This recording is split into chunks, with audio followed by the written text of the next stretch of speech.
Welcome po sa PHP tutorial CMS part 8, CMS tutorial. Okay, ang gagawin natin ngayon is mag-a-add tayo sa database ng mga kailangan natin. Okay, set up the database and so gawa ko ng header, contents, and footer. Okay, ito yung nila, mga fields. Okay, punta tayo sa SAMP control panel. Ayun. So, ayaw niya.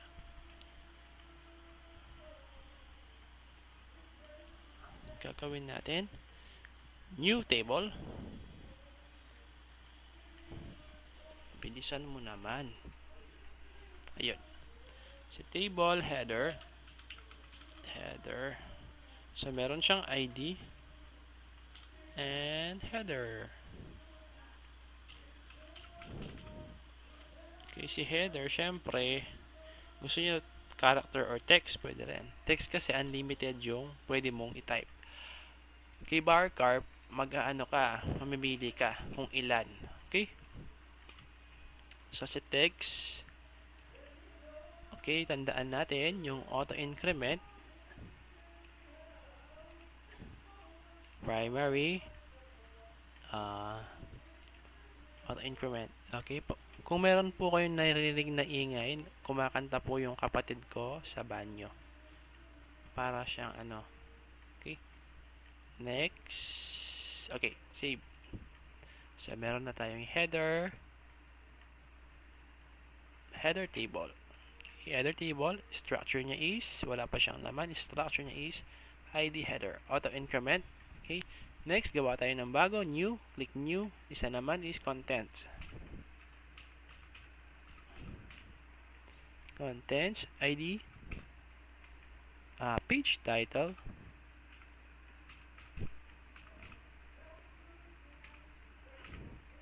so explain ko po ito mamaya, page title and content lang, walang S, content.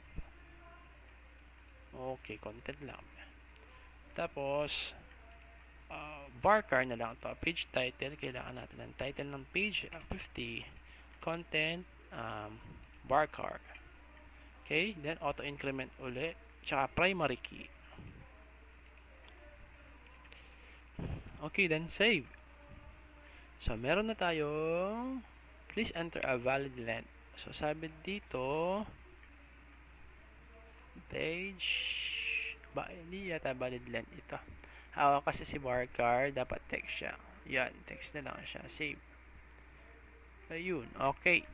Next. So meron na tayong contents header. Yung isa na lang is footer. New again. New. Naman is footer. Ay.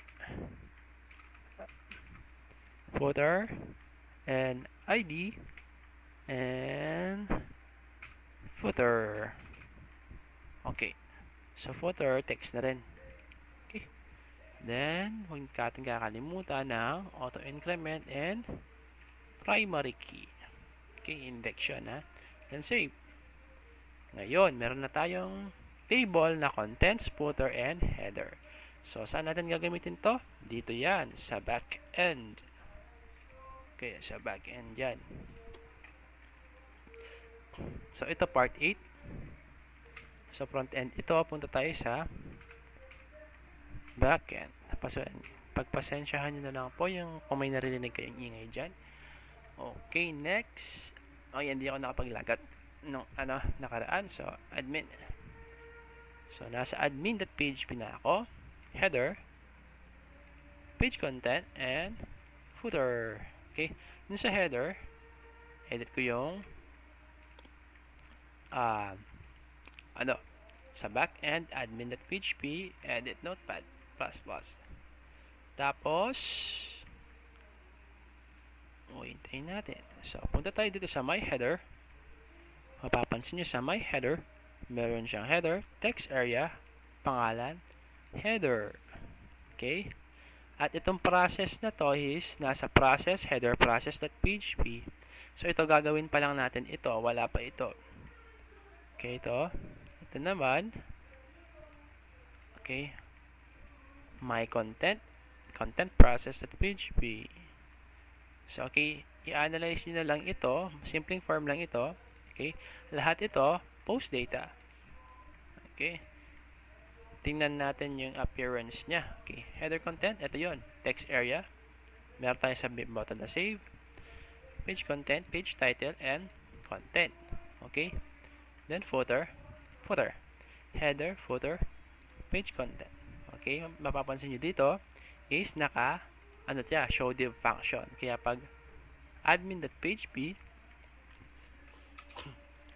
ayan, di ba wala muna? Pagka-click mo, ayan, lumilitaw na sila. Okay, so explain ko sa inyo, para saan tong header? Header. Okay, gawa tayo ng isang tab. Copy ko tong, punta tayo sa front end. Okay, alis tayo sa back end. So, ito yung front end. Ito yung front end. Ayan, si header, pages, and contents, and footer. Para ang gagawin natin ganito. Si header, ang tinape natin dito, palalabasin natin dito. Tapos, si page and content naman, itong page dito, ito yan, magkakaroon yan ng link. Okay? Next, si content, ayan yan. Dito siya. Then, footer. Dito naman yan. Okay. So, tingnan natin kung meron ng dito, process. Alam ko, wala pa akong nagawa. So, yun. Hanggang dito na muna yung part 8 ng tutorial natin. Maraming salamat po sa panonood.